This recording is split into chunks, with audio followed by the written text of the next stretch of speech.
The windows started to pulse, not rattle, pulse, like lungs under pressure. The fluorescent lights overhead began to buzz. Then the power cut out, just as the horizon vanished behind a wall of green-black cloud. On the 9th floor of St. John's Regional Medical Center, nurses froze mid-step. The hallway darkened, monitors went blank, and the silence was broken by a low, grinding moan, like the sound of a freight train forcing its way through stone. A nurse whispered, "It's here." Then the building began to move. May 22, 2011, Joplin, Missouri. A warm Sunday evening. Forecast: mild thunderstorms.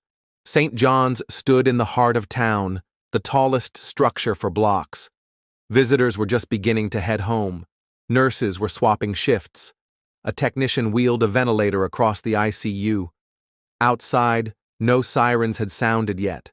The storm cell was only just forming. But it was growing fast, faster than anyone expected. Within minutes, the twister had a diameter of over a mile. Winds reached 200 miles per hour, and it was heading straight for the hospital. By the time the warning hit the emergency alert system, it was too late. On the maternity floor, nurses scrambled to move cribs away from windows. An elderly woman in the cardiac unit pressed her call button, but there was no one left to answer. In the ER, a doctor shouted for patients to be wheeled into interior corridors. Gurneys scraped against the tile as staff fought to push them out of rooms.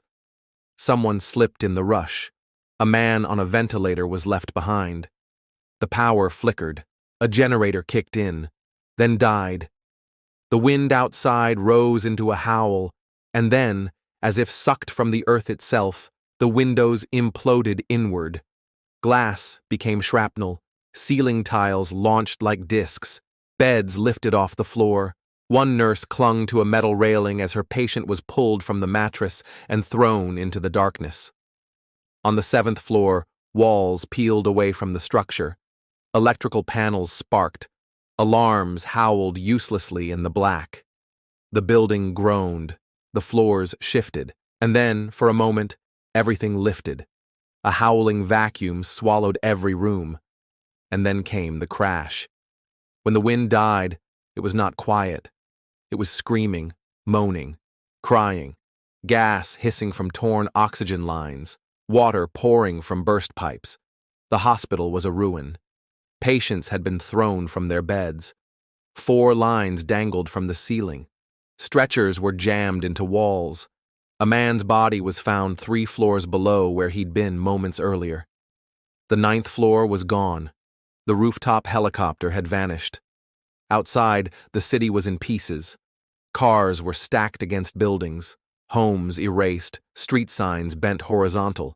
There was no sky, only dust. The hospital had lost its power, its roof, its windows, and its walls, and yet it stood. Barely.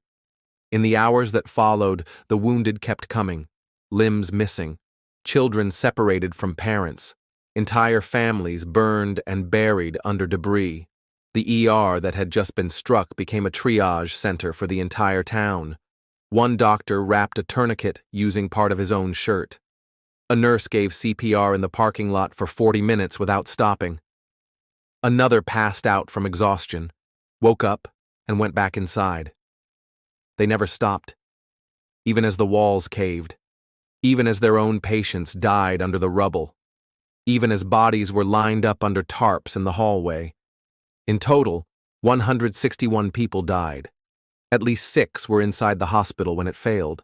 St. John's was too damaged to repair.